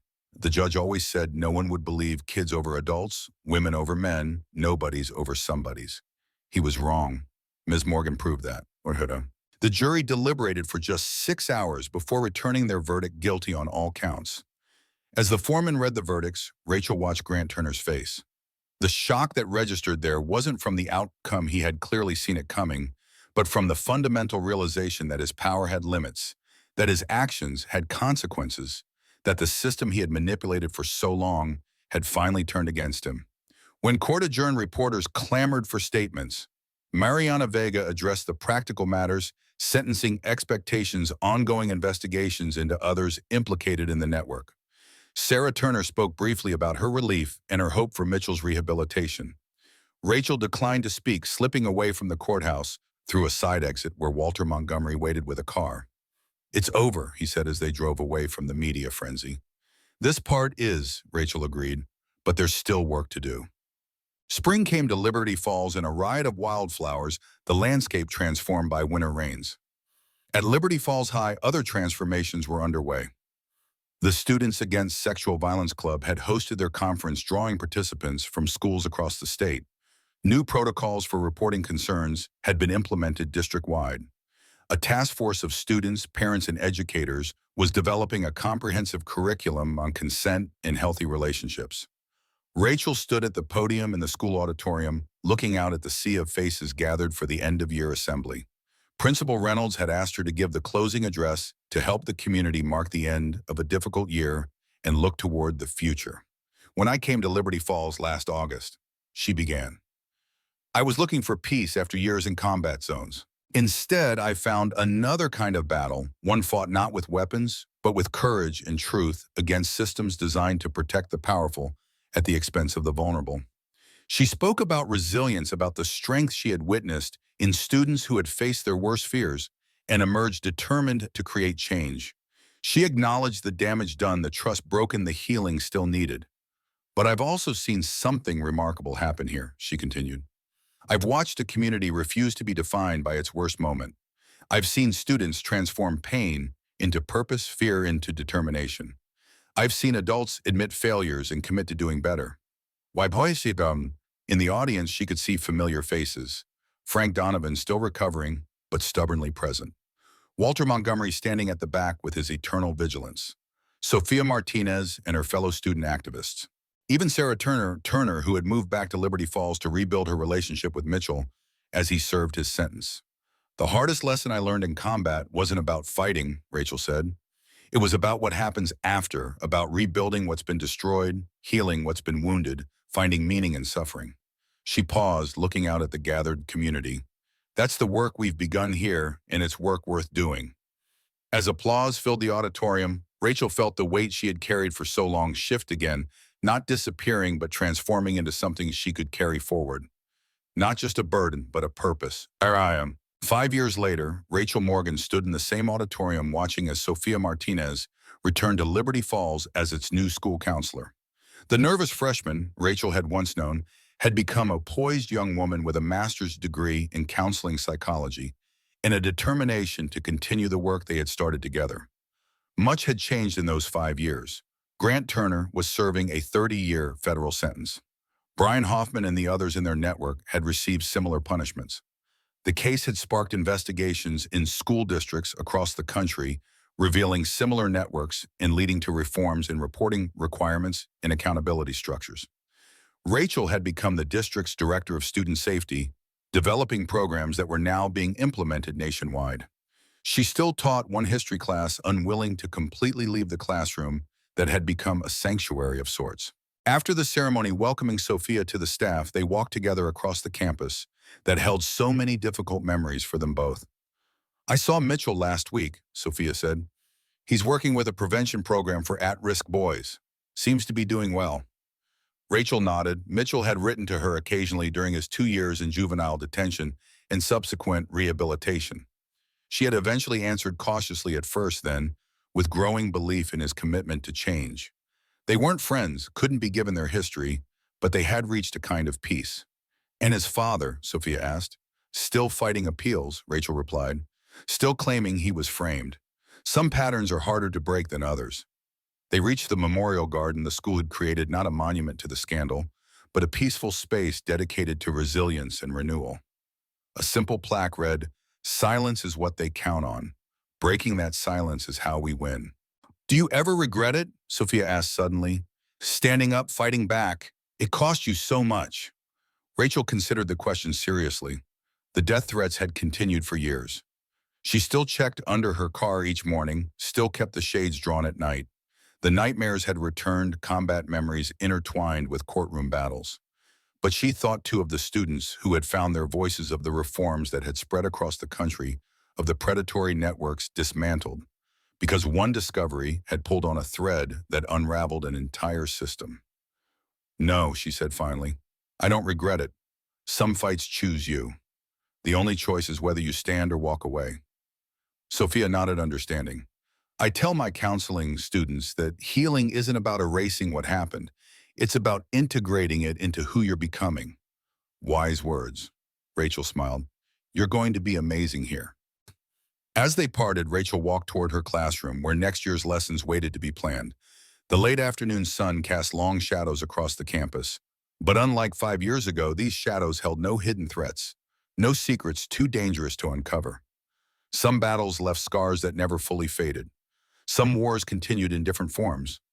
But today in this place there was peace, not the false peace of silence and fear, but the earned peace of truth spoken and justice served. It was enough. Some battles mark you forever, not just in the scars they leave on your skin, but in how they reshape your soul. Rachel Morgan came to Liberty Falls seeking peace after war, only to find that some wars follow you home wearing different uniforms, fighting on different ground. What began with a single camera in a locker room exposed a system built on silence and fear, protected by men who believed power meant never facing consequences. It cost Rachel her sense of safety, her peace of mind, and nearly her reputation. But what she gained, what the community gained, was something far more precious: truth that could no longer be buried, voices that could no longer be silenced. 5 years later, the cameras that once invaded privacy now stand guard against it. The students who were victims have become advocates. And a teacher who once held soldiers' lives in her hands now holds something equally fragile, the trust of those rebuilding from betrayal. Perhaps that's the truest measure of courage, not in the battles we choose to fight, but in how we heal what those battles have broken. In the spaces between our deepest wounds, sometimes we discover our greatest strength. What would you risk to break the silence?